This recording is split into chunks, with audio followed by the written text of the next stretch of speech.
Hello দর্শক, আসসালামু আলাইকুম। আশা করি সকালে ভালো আছেন। তো দর্শক, দেখতেই পাচ্ছেন কীভাবে মরিচ গাছগুলো চাষ করা হয়েছে। তো দর্শক, আপনার চাইলে কিন্তু এভাবে এই মরিচ গাছগুলো চাষ করতে পারেন।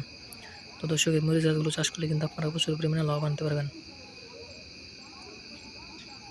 তো দর্শক, আমাদের অনেক ভাইরা কিন্তু এই মরিচ গাছগুলো চাষ করেছে।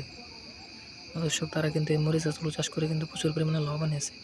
তো দর্শক, আপনার চাইলে কিন্তু খুব সহজে এই মরিচ গাছগুলো চাষ করতে পারেন। তো দর্শক, এই মরিচ গাছগুলো যদি আপনারা চাষ করতে চান, তাহলে আপনাদের এই মরিচ গাছের চারাগুলো বাজার থেকে কিনে নিয়ে সেই চারাগুলো আপনারা আপনাদের চাষের জমিতে বা আপনাদের বাড়ির পাশ দিয়ে এই মরিচ গাছের চারাগুলো রোপণ করে দিলে কিন্তু আপনাদের মরিচ গাছগুলো কিন্তু আস্তে আস্তে এরকম প্রচুর পরিমাণে বড় যাবে। তারপর কিন্তু আপনাদের মরিচ গাছে কিন্তু এরকম কিন্তু প্রচুর পরিমাণে মরিচগুলো ধরবে। তারপর সেই মরিচগুলো আপনারা সংগ্রহ করে সেগুলো কিন্তু আপনারা বাজারে নিয়ে বিক্রি করতে পারবেন, এবং পাশাপাশি আপনার নিজেরাও সেই মরিচগুলো কিন্তু রান্না করে খেতে পারবেন। তো দর্শক, এতে কিন্তু আপনারা প্রচুর পরিমাণে লাভবান হতে পারবেন। তো দর্শক, দেখতে পাচ্ছেন কীভাবে এই মরিচ গাছগুলো চাষ করা হয়েছে।